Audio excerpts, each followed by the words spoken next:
우리 허니문 여정의 마지막 종착지 세비야에 도착했다. 16박 17일. 숫자로 보면 꽤 긴 시간이지만 지나고 보니 눈 깜짝할 시간이었다. 로마에서 시작해 말리아노, 피렌체를 거쳐 스페인 마드리드, 그라나다 그리고 이곳 세비야까지 참 많은 것을 보고 느끼고 마음에 담았다. 여행 중엔 그냥 스쳐간 풍경도 지금 편집 화면 속에서는 하나하나 마음에 남는다. 첫 브이로그를 올린 지 정확히 1년이 되는 지금 시점에 허니문 마지막 편을 편집하고 있자니 왠지 감회가 새롭다.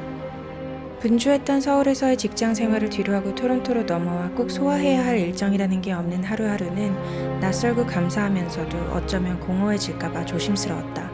그런 시간들 속에서 나의 영상들은 내 삶의 흔적을 남기는 작은 돌파구가 돼주었다. 그리고 한국에 남겨둔 가족들에게 보내는 나만의 안부이기도 했다. 나 이렇게 잘 먹고 잘 지내고 있어요 라는 시각적인 안부 말이다. 그렇게 틈틈이 올린 영상들이 어느새 20개를 훌쩍 넘었고 이 세비야 편이 나의 25번째 영상이 됨과 동시에 나의 허니문 시리즈가 완성된다. 언젠간 다시 영상을 꺼내볼 날을 기대하며 이제 우리 여정의 마지막 도시 세비야의 이야기를 시작해볼까 한다. 스페인 남부 안달루시아 지방의 중심도시 세비야는 스페인에서 5번째로 큰 도시이자 대항해 시대 무역의 중심지 그리고 플라멩코의 고향으로 알려져 있다. 그리고 이곳에 세계에서 가장 큰 고딕 성당이 있다. 바로 카테드랄 델 세비야, 세비야 대성당이다. 이 자리는 원래 이슬람 사원이었는데 1248년 세비야 레콘키스타 이후 기독교 성당으로 바뀌었다. 그리고 15세기 무역의 중심지를 번영하던 세비야는 도시의 부와 위상을 보여줄 새로운 성당을 짓기로 한다. 바로 지금 보이는 이 모습으로 말이다. 전해지는 말에 따르면 보는 이들이 우리를 미쳤다고 할 만큼 아름답고 웅장한 성당을 짓자는 포부를 갖고 임했다고 한다. 16세기 초 완공된 이 성당은 1000년 동안 가장 큰 성당의 자리를 지켜오던 이스탄불의 하기야 소피아를 넘어 세계에서 가장 거대한 성당이 되었다. 세비야의 첫인상은 그라나다에서 느꼈던 그 분위기와 닮아 있었다. 서로 다른 시대와 문화가 한 공간에 포개져 자연스럽게 공존하는 곳. 우리 여행의 마지막이 이곳이라는 게 왠지 마음에 들었다. 웅장한 성당을 뒤로하고 우리는 세비야의 한 오래된 저택 안으로 들어섰다. 세비야 중심부에 자리한 15세기 말 귀족 가문의 집, 팔라시오 데 라스 두에냐스다. 스페인의 가장 유서 깊은 귀족 가문 중 하나인 알바 공작 가문의 거처였던 이곳은 유명한 시인 안토니오 마차도가 태어난 장소로도 유명하다고 한다. 이름처럼 화려한 궁전이라기보단 안달루시아 특유의 뜰과 정원이 살아있는 집에 가깝다. 알람브라의 헤네럴리페처럼 이 저택 역시 초록이 가득한 정원이 중심을 이루고 있었다. 스페인 그리고 특히 안달루시아 건축에서 정원과 안뜰은 중요한 요소라고 한다. 이슬람 통치 시기의 영향이 지금까지도 건축 곳곳에 이어지고 있는 셈이다.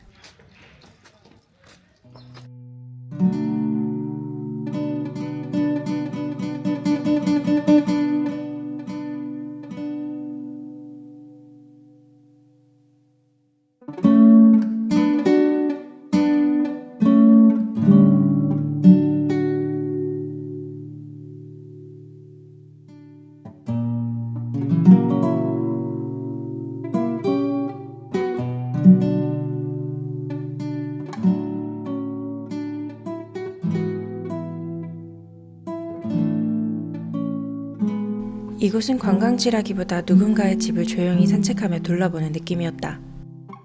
세비야의 다른 스팟들보다 한층 더 사적이고 조용했고 아침부터 기차를 타고 이동해온 우리에게 딱 알맞은 쉼표가 되어주었다. 건물과 건물 사이 드리워진 천들. 세비야가 태양과 함께 사는 방식이다. 빛이 완전히 차단되지는 않아서 그만큼 거리의 분위기도 해치지 않는 이곳만의 우아한 그늘이다. 그렇게 걸어 우리는 메트로폴 파라솔, 세타스에 도착했다. 전통적인 건물들 사이에서 갑자기 등장하는 이 거대한 버섯 같은 스트럭처는 실제로 스페니쉬로 버섯들이라는 뜻이라고 한다. 진짜 도시 한가운데 거대한 나무 버섯이 자라난 듯한 모습이다. 겉으로 보면 단순 전망대처럼 보이지만 지하에는 로마 유적 박물관이 있고 1층에는 시장이 열리며 그 위로는 전망대와 산책로가 이어진다. 과거 위에 현재가 놓이고 그 위에 또 새로운 시간이 더해지는 구조다.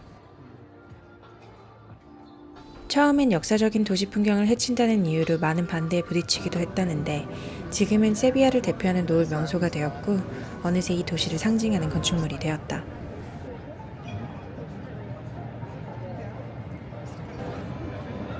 어둑어둑해지기 시작하니 저 멀리 대성당과 히랄다 탑이 조명을 받아 금빛으로 반짝인다. 한쪽에는 수백 년을 버텨온 히랄다 탑을 중심으로 전통적인 세비야의 스카이라인이 펼쳐지고 반대편에는 이 도시에서 가장 높은 타워인 또레 세비야가 현대 세비야를 보여주며 과거와 현대가 나란히 마주보고 있는 구도가 만들어진다.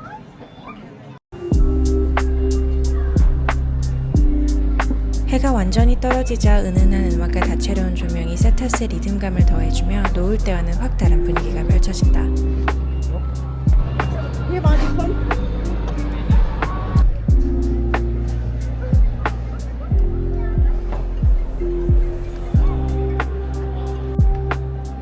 이 구조물의 현대적인 느낌은 주변의 아날로그한 도시 풍경과 더 선명한 대비를 만들어낸다.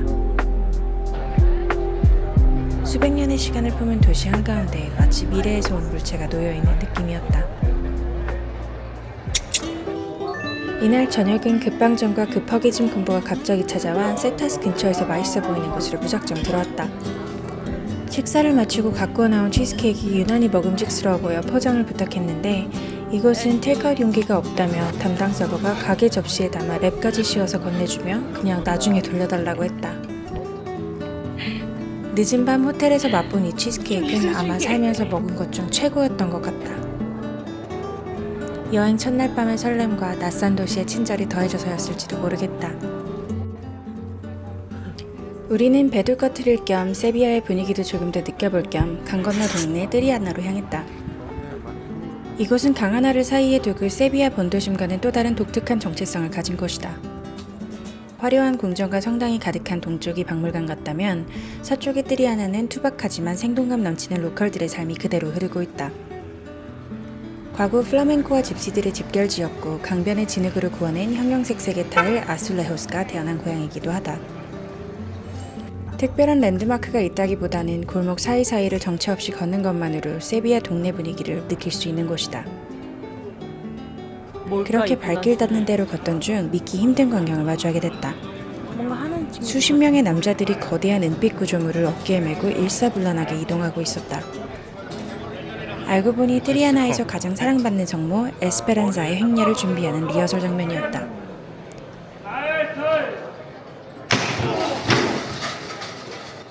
성무상을 올리는 이 받침대는 파소라고 부르는데 2톤까지 달하는 무게를 30-40명의 성인이 오로지 사람의 힘으로만 버텨내야 된다고 한다.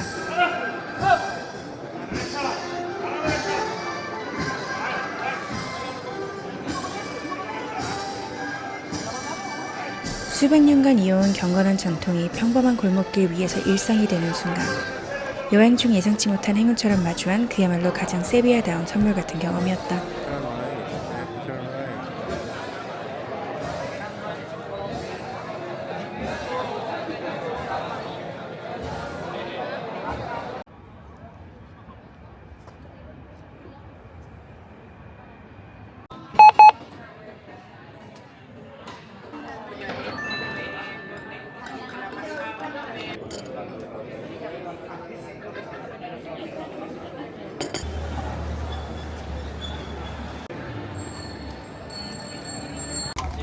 그라나다에서 알람브라에 완전히 뻑갔던 터라 한층 더 설레는 마음으로 알카사르로 향하는 길이다. 알카사르는 유럽에서 가장 오래된 이른바 현역 왕궁이다. 지금도 스페인 국왕가족이 세비야에 머물 때 실제로 이곳을 사용하기 때문에 이름도 왕실 알카사르라는 뜻의 레알 알카사르라 불린다. 원래는 이슬람 왕국의 요새로 처음 지어졌지만 이후 세비야가 기독교 왕국에 넘어간 뒤에도 당시 왕이 무슬림 장인들을 불러 새로운 궁전을 짓게 했다고 전해진다. 그래서 이곳은 기독교 왕국이면서도 건축 양식은 무데아르 스타일이라는 점이 특히 흥미롭다. 이슬람부터 가스틱, 르네상스, 바로크까지 수백 년의 시간이 층층이 쌓여있는 그야말로 건축의 전시장 같은 궁전이다. 알카사르에서 가장 아름다운 장소로 꼽히는 파티오 델라스 돈테야스, 처녀들의 안뜰 안에 들어왔다. 옛날 이슬람 통치자들에게 매년 100명의 처녀를 공납했다는 슬픈 전설에서 이름이 유래됐다고 한다. 대칭을 이루는 정교한 아치들과 타일 장식은 알람브라 궁전 못지않게 정교하고 아름답다. 그리고 여기에는 흥미로운 다층 구조의 비밀이 있는데 1층은 14세기 베드로 1세 때 만들어진 전형적인 이슬람풍 디자인이고 2층은 16세기 르네상스 시대에 덧붙여진 구조라는 점이다. 눈알만 굴려도 수백 년의 세월을 한 번에 넘나들 수 있는 신기한 경험이다. 발길을 옮기면 살론 데 엠바하도레스, 대사의 방이 나온다. 안으로 들어서면 자연스럽게 시선이 위로 향하게 되는데 1300개가 넘는 나무 조각을 정교하게 깎아 만든 이 황금빛 돔은 별이 가득한 밤하늘을 형상화한 것이라고 한다. 당시 국왕이 자신의 권력을 과시하기 위해 이슬람 최고의 장인들을 불러 만들게 한 공간으로 무데아리 양식의 절정으로 꼽히는 곳이다.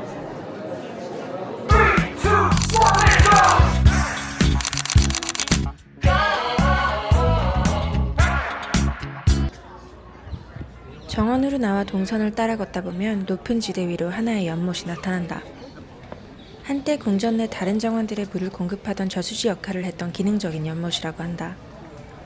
그 중앙에는 로마 신화에서 상업의 신으로 알려진 멀큐이의 금빛 조각상이 서 있다.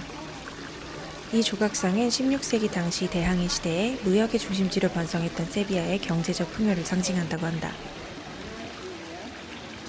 연못 뒤편을 장식하고 있는 기괴하면서도 독특한 이 벽면은 고대 로마의 동굴을 모티프로 만든 갈레리아 데 브루테스코스다. 거친 화산석과 매끄러운 조각을 섞어 배치해 자연적인 동굴의 신비로움과 인간의 예술적 기호가 함께 드러나도록 설계되었다고 한다. 이 벽면 역시 단순한 장식이 아니라 정원의 구조를 받쳐주는 기능적 옹벽 역할을 한다. 벽면 상단에는 꽤 긴 회랑이 이어져 있는데 과거에는 왕실 가족들이 알카사리의 정원 전체를 내려다보던 프라이빗한 공간이었다고 한다. 지금은 방문객들이 천천히 걸으며 정원을 내려다볼 수 있는 산책로이자 가장 유명한 포토스팟 중 하나이기도 하다. 사진도 사진이지만 이 정원의 스케일과 설계 구조를 제대로 보려면 덥더라도 꾸역꾸역 여기까지 올라와 한번 내려다보는 걸 추천한다. 알카사르의 정원은 궁전 건물만큼이나 그 비중도 의미도 큰 공간이다. 알람브라의 헤네랄리페처럼 이곳 역시 이슬람 교도들이 꿈꾸던 천국을 지상에 그대로 옮겨놓은 듯한 모습이다. 정원 곳곳에는 물길과 연못이 이어지고 나무와 그늘이 공간을 채우며 사막 문화에서 꿈꾸던 풍요로운 낙원의 이미지가 만들어진다.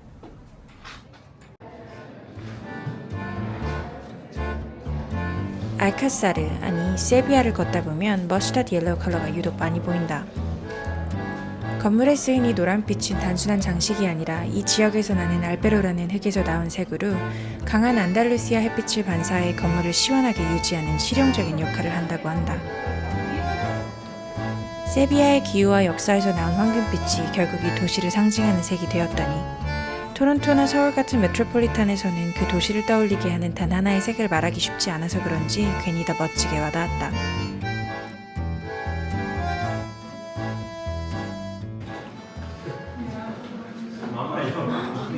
지하로 내려가면 공기부터 달라지는 신비로운 공간이 나온다. 마치 다른 세상으로 들어가는 기분이다. 원래는 빗물을 저장하던 저수조였다는데 사람들은 이곳을 마리아 데 바디아의 목욕탕이라 부른다. 전설 속 왕의 연인이었던 마리아가 더위를 피해 머물렀던 비밀스러운 은신처라는 기록 때문이다.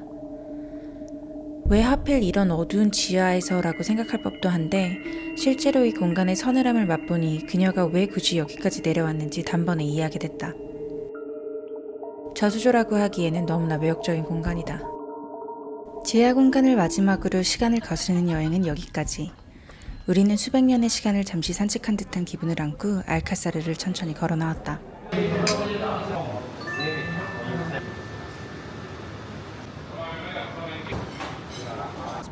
타파스와 맥주 한 잔으로 가볍게 배를 채우고 이쯤에서 우리만의 여행 루틴, 바로 계획 없는 걸음에 나서본다.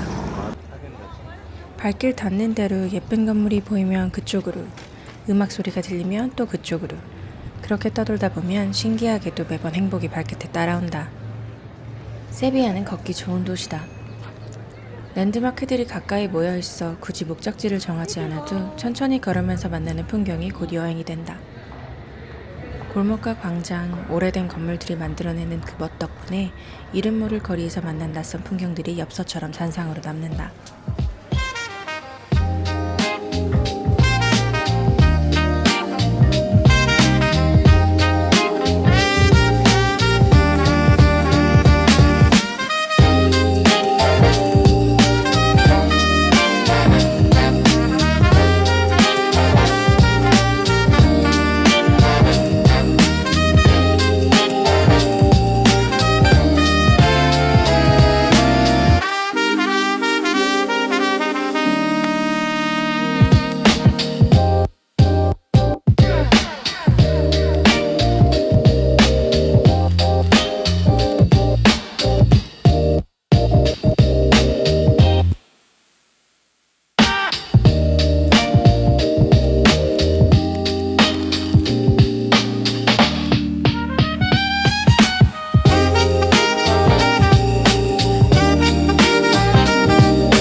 세비야 하면 아마 알카사르, 히랄다 그리고 이곳 바로 스페인 광장이 가장 먼저 떠오르지 않을까 싶다. 실제로 마주한 순간 왜 모두가 이곳을 세비야의 심장이라 부르는지 단번에 알 수 있었다. 상상했던 것보다 훨씬 더 크고 아름다웠기 때문이다. 마침 지는 햇살이 외벽을 비추며 붉은 벽돌에 온기를 더하고 있었고 그 뜨거운 색감은 앞에 흐르는 물길 위로 번져 잔잔한 물결 위에 그대로 입혀지고 있었다. 광장과 코리도어는 전 세계 사람들이 찾는 관광 명소이지만 건물 자체는 실제로 운영 중인 관공서다. 이 거대한 반원형 건물의 상당 부분은 스페인 중앙정부의 부처들이 사용하고 있다고 한다. 스페인 광장에서 큰 도로 하나만 건너면 조용하고 차분한 주거지역 산 베르나르도라는 동네가 나온다. 여기엔 주인의 철학과 실력으로 승부하는 작은 타파스바들이 곳곳에 숨어 있는데 그 중에서도 우리는 아파트 단지 한켠에 숨어 있는 작은 바 하나를 찾아 들어갔다. 투박한 주거 단지 속에 있어 더욱 비현실적인 맛에선 아주 단단한 내공이 느껴지는 이 타파스바에서 우린 단돈 25유로로 만족도 10 out of 10의 저녁을 먹을 수 있었다.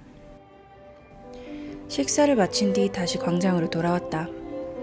오후의 잔상이 진하게 남아있어 밤의 모습도 꼭 보고 싶었기 때문이다. 붉은 빛으로 물들어 있던 광장은 밤이 내려앉으며 어느새 금빛으로 바뀌어 있었다. 이 광장은 1929년 세비야에서 열린 이베로 아메리카 박람회를 위해 지어졌다. 당시 스페인은 라틴 아메리카의 문화적 유대와 제국의 유산을 상징적으로 보여줄 필요가 있었고 따라서 건축가 아니발 고셀레스는 이곳을 스페인의 과거와 근대가 만나는 공간으로 설계했다. 붉은 벽돌과 화려한 세라믹 타일, 그리고 아치형 코리도가 어우러져 안달루시아 특유의 건축미를 보여준다. 광장이 반원 형태인 것도 의미가 있는데 옛 식민지 국가들을 포용한다는 상징이라고 한다. 벽면을 따라 놓인 타일 벤치들은 스페인의 각 지역을 상징하고 광장을 가로지르는 인공수로는 라틴 아메리카와의 연결성을 의미한다. 그래서 이곳은 단순한 관광 랜드마크를 넘어 스페인의 역사와 문화, 그리고 건축적 자부심이 응축된 공간이다. 유럽을 여행하며 마주한 수많은 광장들 가운데서도 가장 압도적인 규모와 아름다움이었다.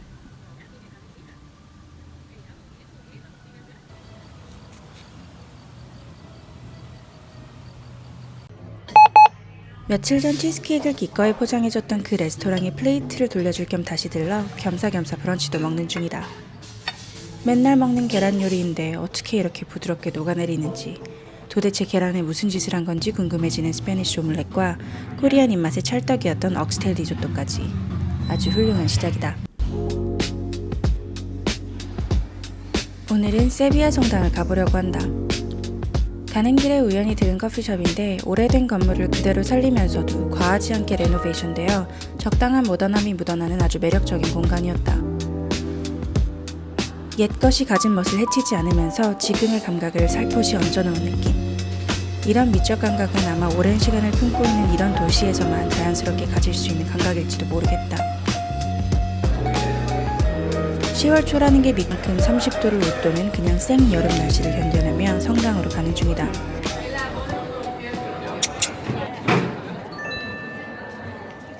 드디어 도착한 세비야 대성당.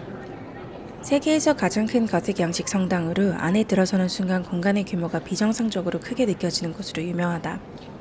앞서 언급했던 것처럼 1400년대 초 성당 건설을 결정하던 당시 세비야 시의회는 미쳤다는 소리를 들을 정도로 아름답고 웅장한 성당을 짓자는 데 뜻을 모았다. 직접 와보니 그 말이 괜히 나온 게 아니다. 실제로 이 성당은 스페인에서 가장 긴 네이브를 가지고 있고 천장을 올려다보면 거틱 건축 특유의 높고 날카로운 아치가 공간을 끝없이 위로 끌어올리는 느낌을 준다.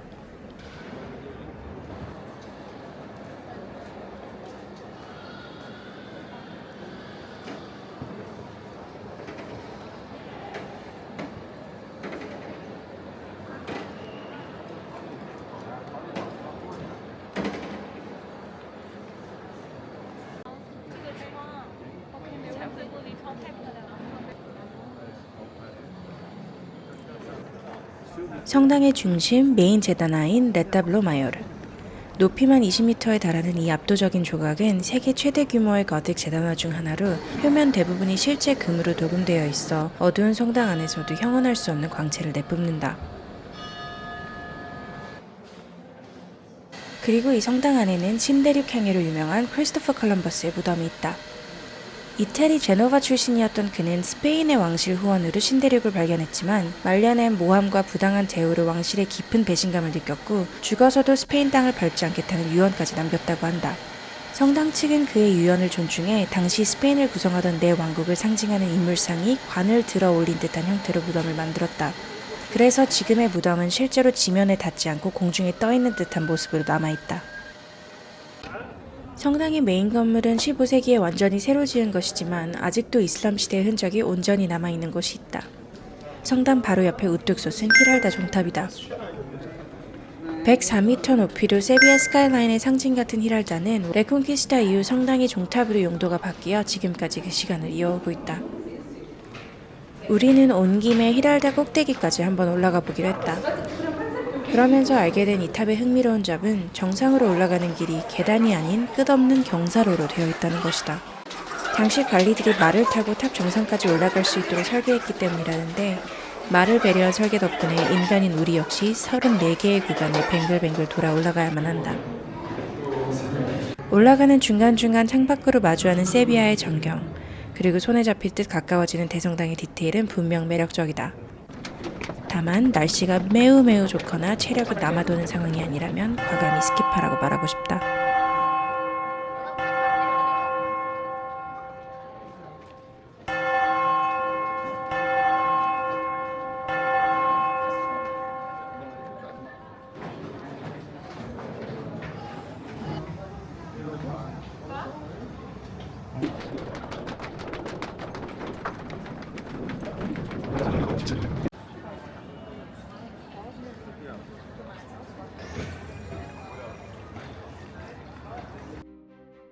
개인적인 취향으로는 북적이는 종탑보다 훨씬 고요하고 신성한 분위기의 로열 차플, 까삐아 레알이 훨씬 더 인상적이었다.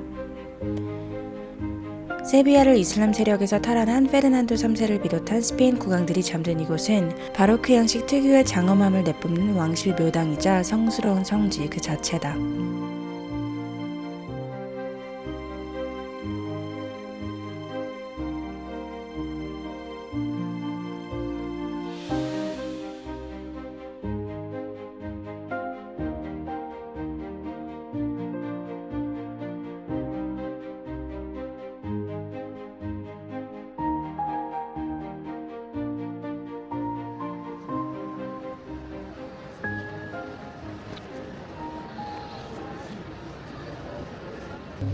104m의 종탑을 정복하는 데 기력을 다 써버린 우리는 근처의 작은 치즈케이크 가게를 찾았다. 그러고는 호텔로 돌아가 내일 떠날 채비를 하고 저녁 데이트를 준비한 뒤 마지막으로 거리로 나섰다. 마지막 밤의 선택은 역시 따빠스였다. 평상시에는 배가 부를까봐 메뉴를 두세 개밖에 시키지 못해 늘 아쉬운데 타파스 바에서는 먹고 싶은 다양한 메뉴를 거침없이 주문할 수 있다는 점이 참 마음에 든다. 여기에 곁들이는 생맥주 또한 어딜 가나 예술이다. 아직도 그 시원하고 깔깔한 목넘김이 기억에 선명히 남아있다. 마지막 밤 산책은 역시 계획 없이 발길 닿는 대로 걷기다. 선선한 밤 공기를 만끽하며 눈에 들어오는 골목마다 이끌리듯 발걸음을 옮기다 보니 어느새 강가에 있는 또레델 오로 앞에 닿았다. 황금빛 조명을 품고 있는 이 탑은 이름 그대로 황금의 탑이라 불린다. 옛날엔 강을 지키던 감시탑이었지만 지금은 세비야의 밤을 비추는 등불처럼 서있다. 잠시 강변에 앉아 야경을 바라보다가 다시 센터로 돌아와 대성당 주변을 천천히 걸었다. 더위와 인파가 사라진 선선한 밤에 보니 왠지 더 멋있어 보인다. 성당 바로 옆에는 과거 유대인들이 살던 후데리아 지구가 있다.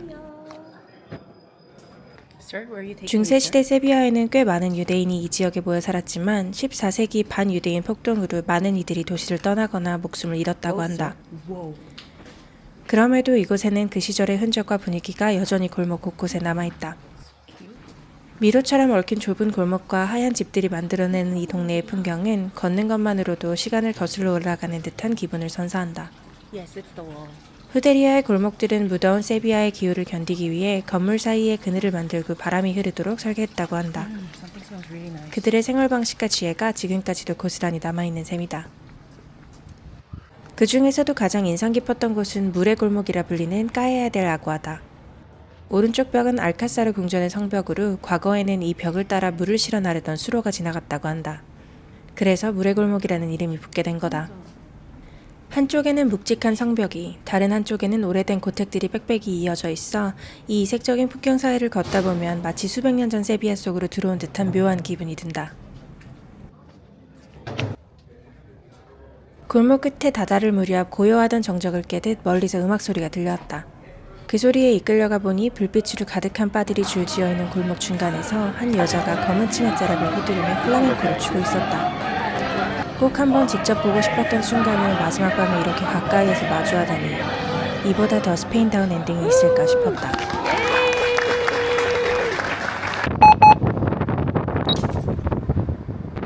이렇게 우리의 16박 17일의 허니문 여정이 막을 내렸다.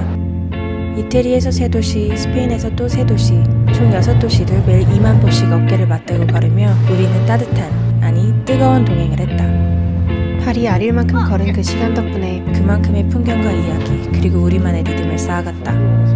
비슷하다고만 생각했던 취향과 결은 여행지를 거듭할수록 더 깊게 맞아들었고 같은 것을 보고 같은 감정을 느낄 수 있다는 것이 얼마나 큰 행복이자 행운인지 알게 되었다. 이제 다시 우리의 일상으로 돌아가지만 여행 동안 쌓인 온기는 생각보다 오래 우리를 데워줄 것 같다.